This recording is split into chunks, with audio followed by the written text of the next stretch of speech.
faccio il musicista per mestiere, sempre lontano dalla mia città. La mia ragazza non è più contenta, la mia mancanza avverte sempre più. Per dare vita ancora al nostro amore, da più di un anno se mi sa studiare uno strumento veramente raro, e a forza insieme a me muovo suonare.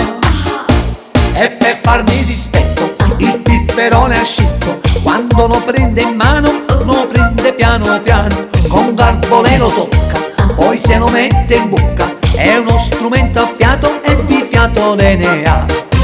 Le mani su, le mani giù, come farfalle le sue note vanno su. Le mani giù, le mani su, e quando suona giuro fa toccare il blu. Il piffero è un diletto, lo porta pure a letto, e spesso in da nottata mi scende e vuoi suonare. Vuoi suonare sì o no? Vuoi suonare sì o no?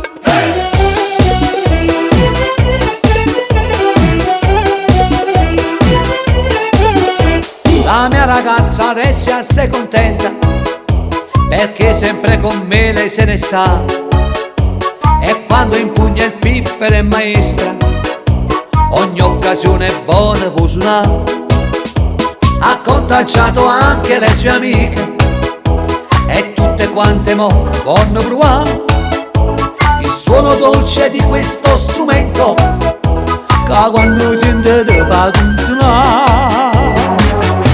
E per farmi dispetto il pifferone ha scelto, quando lo prende in mano lo prende piano piano, con garbo lo tocca, poi se lo mette in bocca. È uno strumento a fiato e di fiato ne ha.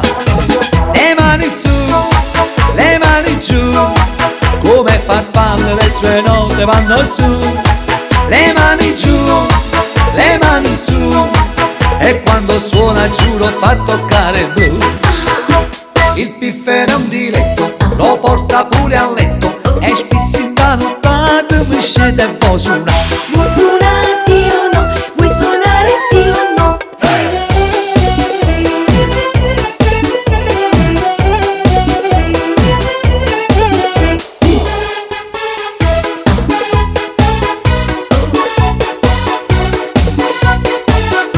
Il piffero è un diletto, lo porta pure a letto, e spesso in da nottata mi scende e vuoi suonare. Vuoi suonare sì o no? Vuoi suonare sì o no? Ah, che suonata!